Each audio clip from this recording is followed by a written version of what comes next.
The president is delivering his first State of the Union address tonight. For more on that, in tonight's KX Conversation, we welcome Dr. Thomas Ambrosio, a professor of political science from NDSU. Dr. Ambrosio, thank you for being here. Thank you for having me. Whenever we come to the State of the Union address, there's always speculation on what subjects the president will touch on and how much time he'll spend on each subject.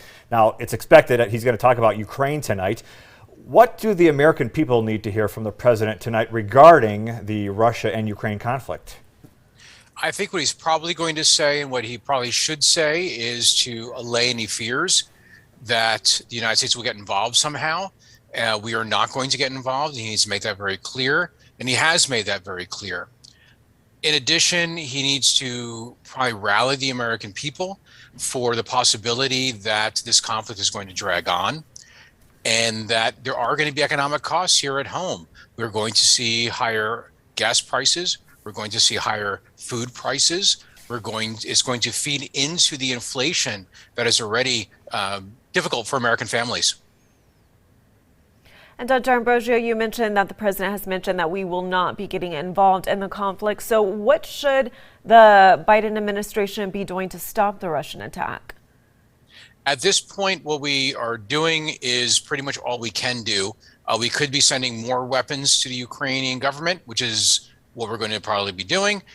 In addition, we'll be tightening economic sanctions. The first round of sanctions have been put in, and now we're going to see those escalate over time.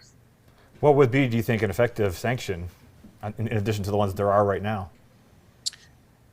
If we can work with Europe to do it, we would probably impose stronger restrictions on the Russian ability to do economic transactions. So the SWIFT restrictions, which are basically how banks talk to each other, those will probably be tightened up over time.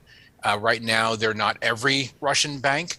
We also may see increasing willingness to seize Russian assets overseas. And that will put a tremendous amount of pressure on the regime, because ultimately, if you start messing with the oligarchs' money, they're going to start messing with Putin himself.